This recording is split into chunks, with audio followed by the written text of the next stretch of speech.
Have you ever met someone who just felt like, well, like everything you've ever dreamed of? Oh, absolutely. Someone who seems to tick all the boxes. Exactly. Shares your goals, your values, interests, maybe even spiritual stuff? And they just shower you with love, right? Build you up. Yeah, for a while it feels like you finally found, the ultimate soulmate. Okay, let's unpack this. Because it's not always that simple, is it? No, because what happens when that dream person suddenly shifts Mm. and a completely different, almost nefarious version appears? Mm-hmm.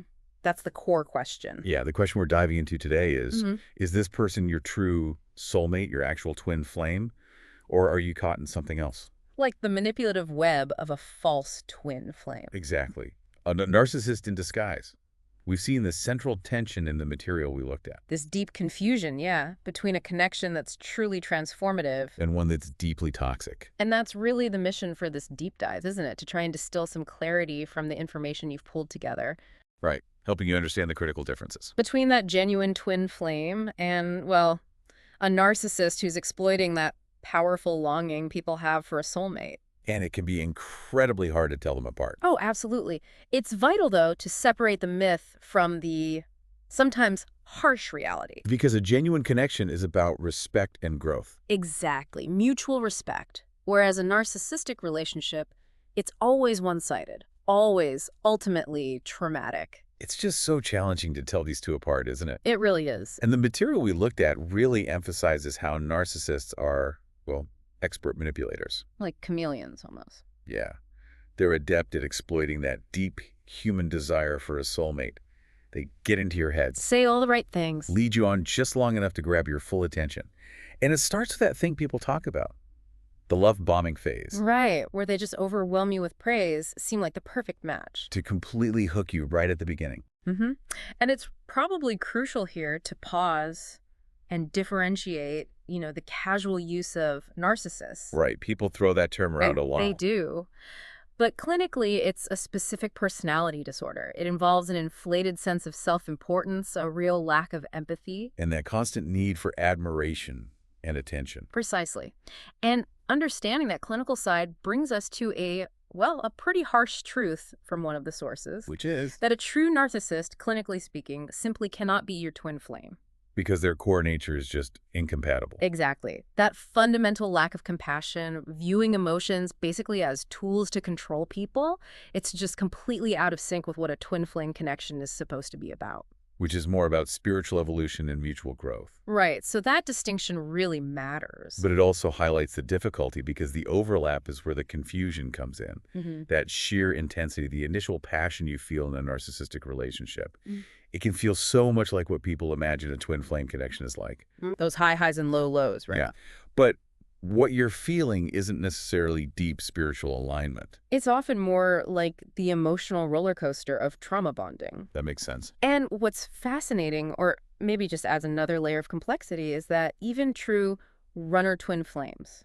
So in an authentic connection, one person might pull away. Yes, sometimes they withdraw, maybe because the intensity is overwhelming. They call it soul shock sometimes. Okay. And those behaviors, ghosting, withdrawing, they can look kind of narcissistic on the surface. Which makes it even harder to tell what's really going on. Exactly. So understanding the purpose behind a separation in a true twin flame journey, is it for growth, becomes really crucial. Versus just being strung along by someone who can't or won't commit. Precisely. Are you on a shared spiritual path, or are you just caught in someone else's game? Okay, now here's where it gets really interesting. Yeah.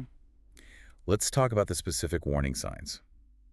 The things that point towards a narcissistic false twin flame. Right, and these aren't just random bad moments. No, they're part of a pattern, aren't they?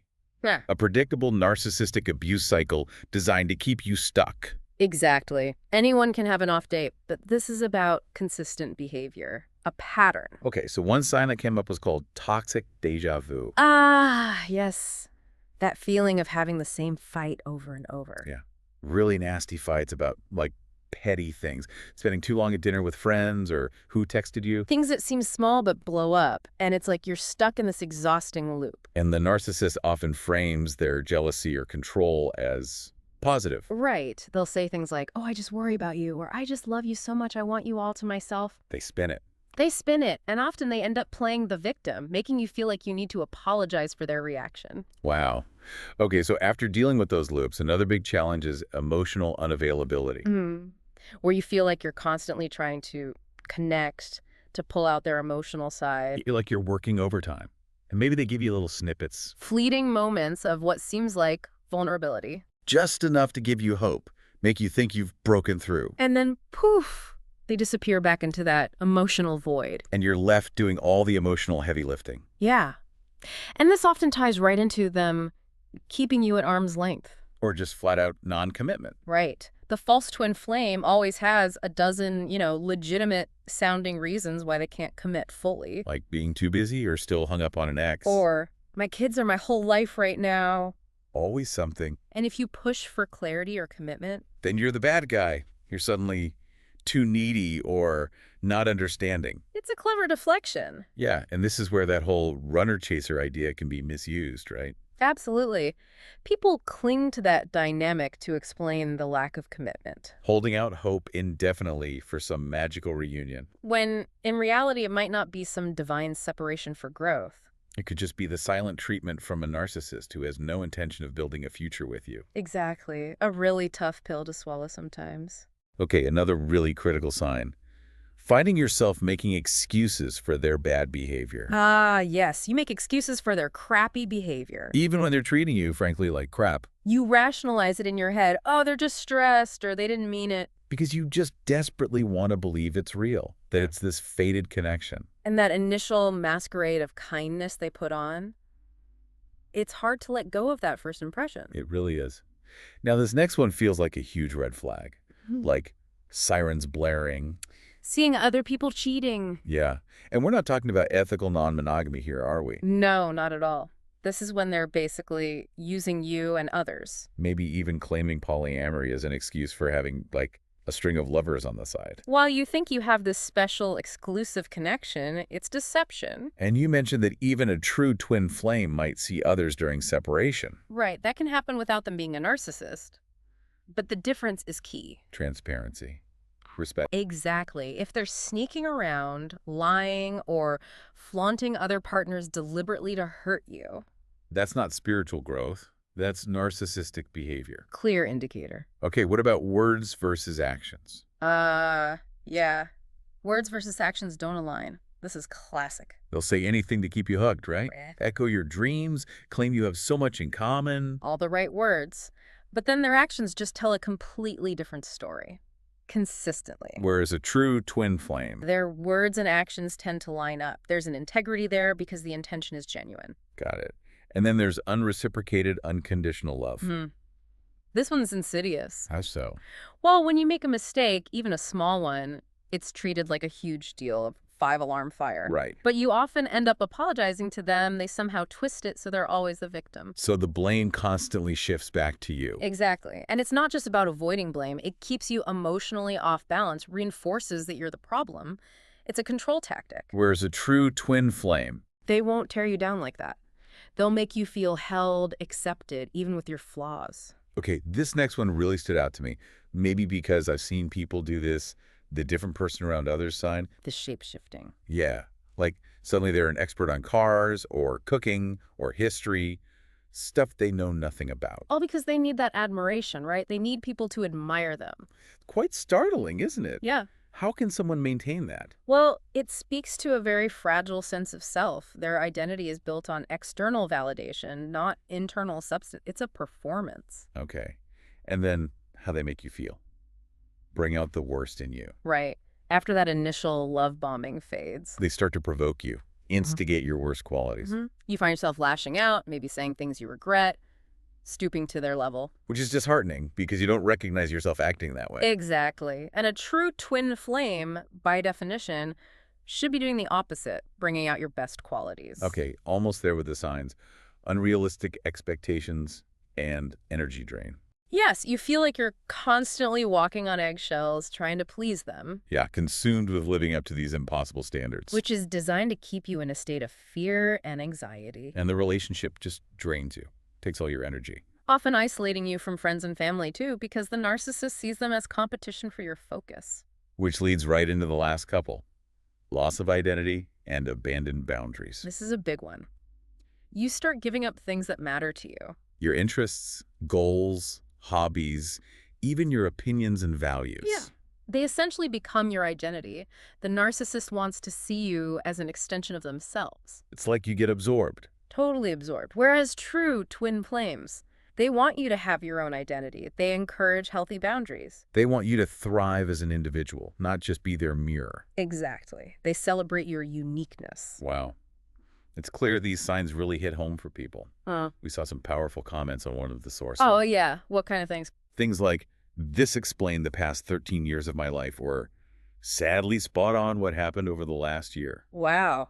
That's heavy. Yeah, and someone else just put, 13 out of 13 is pretty bad result. Oh, yeah. It just shows how recognizable these patterns become once you have the language for them. It really does. And what's fascinating here, even with the overlaps we talked about, Yeah. there are still some crucial indicators, ways to distinguish a true twin flame from a narcissist, even when specific behaviors look similar on the surface. Okay, like what?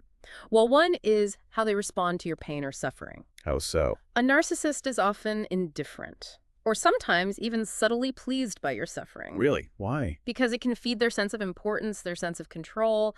The drama validates them in a twisted way. Wow. Okay, whereas a true twin flame? Even in their own struggles, their own darkest hours, they'll still feel your pain on some level. It won't give them pleasure. It would likely cause them distress too. Exactly, because there's a real connection. What stands out to you about that distinction? It feels fundamental. It feels absolutely fundamental. It goes right to the core of empathy, doesn't it? It really does. And that ties directly into another vital indicator, willingness to self-reflect. Ah, okay. How does that play out?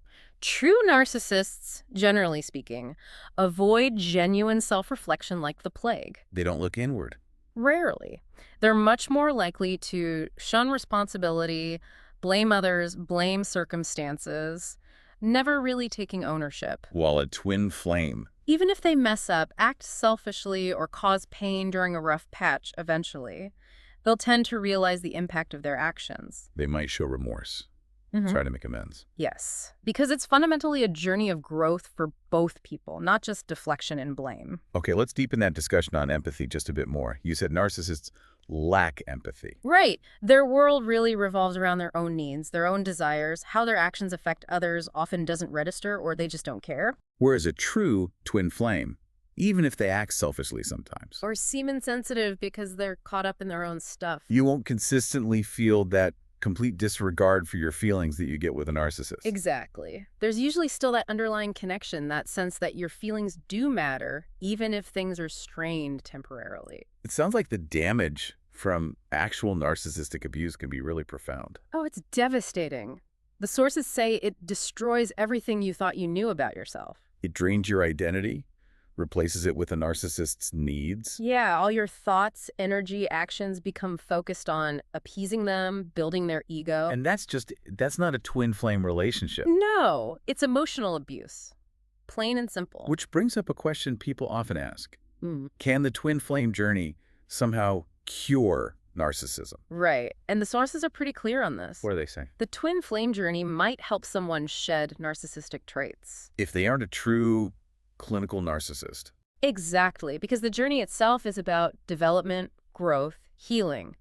So it can prompt positive change in someone who has those tendencies but isn't disordered. But it can't cure true narcissism. No. That's described as a deeply ingrained personality disorder.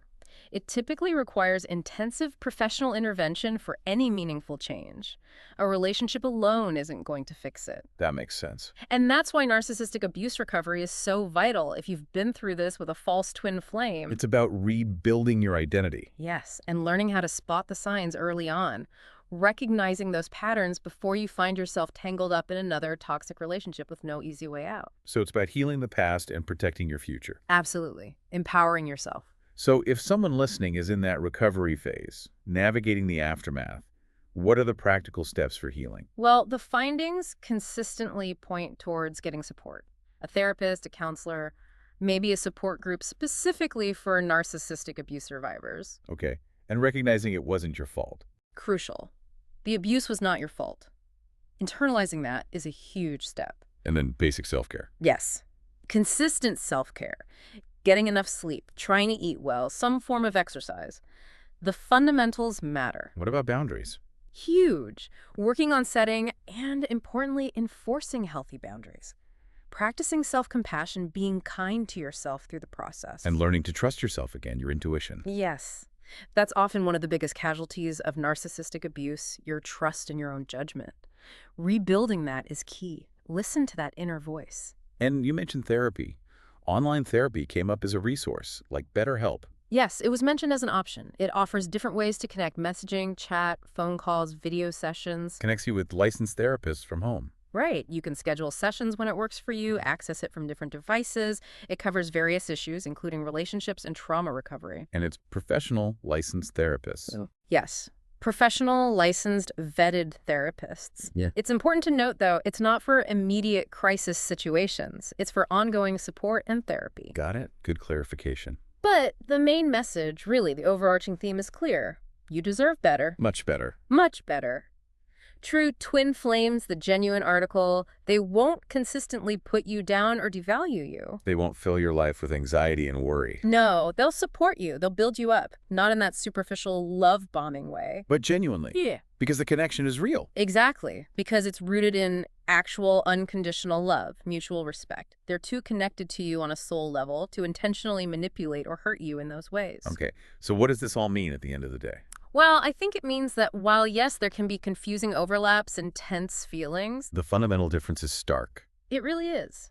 True twin flame relationships are about mutual respect, shared growth, unconditional love. Versus the manipulation, the control, the profound lack of empathy you see with a narcissistic false twin flame. Exactly. The core motivations are just completely different. So here's a final thought maybe for you to chew on. Okay.